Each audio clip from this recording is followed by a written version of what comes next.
Let's make a little deal, alright? If I make this shot, you gotta subscribe.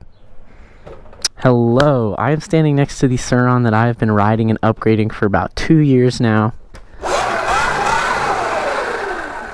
It's got quite a few power upgrades as well as performance and aesthetic changes. So I'm going to go ahead and walk you through everything I've done to this bike to date, pretty much in the order that I did it. Let's check it out. Yeah, I'm on my own. I don't need no one. I'm in my zone. So I bought this bike for $3,200 used from Lunicycle about 2 years ago. It is a Sur Ron X. They don't come in color anymore in the US. They're all black now. It's a red Sur Ron X from 2018. And the first things I did to it that I'd recommend all new Sur Ron owners do to their bike is I upgraded the pegs and the handlebars. I've got 3-inch riser Deity 31.8 millimeter riser bars up on the front. Makes a huge difference for the riding posture, both off-road and for wheelies. You can stand up a little more comfortable having the higher bars. The pegs are Warp 9 pegs. You can also fit RMZ 250 pegs, I believe, before 2012. Also makes a huge difference for the rideability of the bike. You get way more grip on your feet. I believe the very next upgrade I did to this bike was actually the Supermoto wheel set. I was riding on the street almost entirely and I thought it made sense, which it does if you ride mostly street. These are 17-inch custom Supermoto wheels from Wicked Wheel Works. I got them for $500. At the time he was selling on eBay, he's not doing that anymore, so you might have to look elsewhere for some custom wheels. Anyone that rides mostly street, I would definitely recommend getting a set of Supermoto wheels. They grip the pavement a lot better, they're a little lighter, and I think they look really good on the frame. To add a little character, I threw on an LED Underglow Kit from Sur Ron Pit Stop. Adds a lot of bright colors at night. It's also a little safer too for visibility. The brakes are fully upgraded. I've got a larger 220mm rotor on the front. This is a Magura floating rotor. And I've got actually the stock Sur Ron brake rotor in the back because the bolt pattern's proprietary. It's really hard to find replacement rotors for the rear. Magura MT5 hydraulic 4-piston brakes, both front and rear. Highly recommend these brakes. They're about $120 per end. You get the master cylinder and the caliper. Brake fade is a concern on these bikes. You're running mountain bike brakes on pretty much a motorcycle, and as a result, the brake pads wear out super quick. So I wanted to try something new, and I ordered these custom Kevlar brake pads all the way from Europe. They're made in Lithuania. They fit into the MT5 brakes, and they are outstanding. They've got great braking power, and they've lasted already 2 months. The Magura pads that Magura sells for these brakes last about a month. So highly recommend the Kevlar pads. All the links are going to be down below. In order to fit the front brake on a larger 220mm rotor, I have 2 spacers and longer bolts. I've got another video that I walk through how I did this, and I will link it up above. Had to change out the grips. These are Pro Taper grips. They're all torn up from dumping the bike, but they work great. Since filming the beginning of this video, I've also installed a headlight that I'm super excited about. This is the Fisher Fab House headlight plug and play for the Sur Ron. 3200 lumens. It is blindingly bright. It lights up the entire street at night. Fortunately, you have 4 power modes. I use power mode 1 during the day and then 2 at night. 3 and 4 really are, I think, dangerously bright at night. You'll be blinding drivers, but this light is a beast. I think it looks amazing. It's plug and play for the Sur Ron. The mount fits perfectly. It's small but incredibly bright. Highly recommend it. I've got this direct stem mount that I've installed invertedly because I think it looks better. Nice addition: when you drop the bike, the bars don't twist. You don't have to realign them every time you drop the bike. Speaking of dropping the bike, I've also got a peg spacer between my 2 pegs. This is essential for a Sur Ron. It's one of the weakest points of the bike. When you tip the bike, the peg mount tends to bend or break. So when you've got the peg spacer, you can dump the bike and your pegs stay on. That was from Sur Ron Shop. Also from Sur Ron Shop, I've got this steel bash guard. It's far more robust than the stock bash guard. If you do any serious off-roading, or really quite frankly any riding, you're going to want an upgraded bash guard, and this one's been great from Sur Ron Shop. I've got a carbon fiber battery lid from Flow Carbon here. It's absolutely stunning gloss carbon fiber, all genuine. Fits right on there.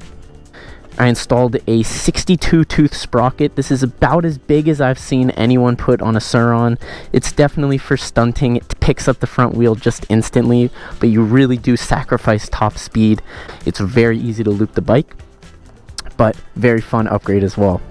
I also upgraded the headset bearing in this bike. That was one of the weakest points of the stock Sur Rons before about 2020. They were coming with a different style headset bearing, which caused a lot of troubles for everyone, including me.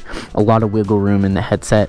I since installed a 2020 tapered bearing headset that you find on any newer Sur Ron, and it's been great. It definitely solved that problem. Now getting into the more pricey upgrades, this front fork is a Marsaki Bomber 58. This was very generously purchased for me by a fan on Instagram. You know who you are, massive shout out. They're about $1,000 and I think they look really good and they do perform much better than the stock suspension. And last but certainly not least, let's talk about the power upgrades. I'm running a 72 volt 32 amp hour Mala cell battery from Lightspeed. Outstanding battery. It's put up with all the abuse I've put it through. The customer service of Lightspeed isn't quite there. I think a lot of people are familiar with those lead times and sort of a lack of communication with customers, but the batteries, they are outstanding. I can't deny that. Now, in order to run a more powerful battery like this, you're going to need a more powerful controller. This is a BAC 4000 ASI controller, tuned and sold by Emoto Bros.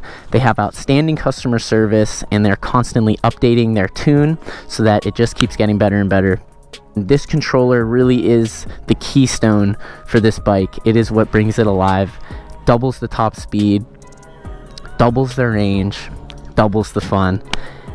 Can't recommend it enough if you're ready for it. It took me about 1.5 years before I felt confident upgrading the power on this bike. I know a lot of people, they'll get this controller before they even get the bike. I respect it, to each his own. I personally would recommend getting used to the stock power. It's already pretty powerful and pretty dangerous out of the box. And it took me about 1.5 years before I felt like it was time to upgrade the power, but I'm very glad that I did. The Emoto Bros controller comes with this Egg Rider display, very small and sleek, but it has all the information on there that you need, as well as all the buttons you need to change your power level and your mode. Now, I don't think I could sleep at night if I didn't have a tracker on this bike. I go with the Invoxia GPS tracker. This is a GPS tracker. It's not Bluetooth or Wi-Fi like an AirTag, so it can track your bike absolutely anywhere. It's got a great app that tells you where the bike is at all times. It gives me amazing peace of mind. If I'm away from the bike, I know exactly where it is. Highly recommended. You only have to charge it about once a month. Very affordable yearly subscription plan. The first year's free. Links are in the description. Now, as for range and top speed, which rightfully so is pretty much all that people care about, top speed anywhere from 60 to 90 miles an hour depending on your gear ratio, your wheels, and your power level. Range, I've gotten up to 70 miles on this, but I think you'll expect with heavy riding at least 50 miles. So that is everything I've done to this bike. As far as future upgrades, I'm thinking a rear shock, and I don't know what else there is to change on this bike. Pretty much all that's left at this point is the motor and the frame. So maybe if somebody comes out with an upgraded motor, I'll throw that on there, but this is about as much as you can do to a Sur Ron. I'm very proud of it. It's more than fun enough. I have an absolute blast on this every single day. Speaking of which, I'm going to go ride it right now just so you can get a sense of, you know, what kind of performance you get out of a bike like this. Let's get it.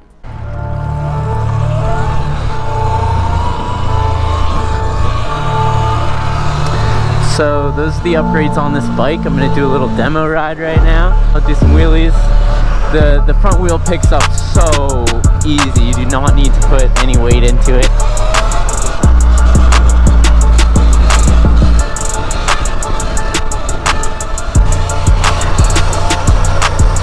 Yeah.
there you go. Those are all the mods I've put onto this bike. I think the highlights would be the controller and battery that increase the power.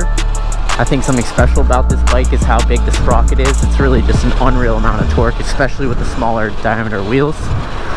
Wheelies like a dream. And as always, thank you so much for watching. And stay tuned. Yeah.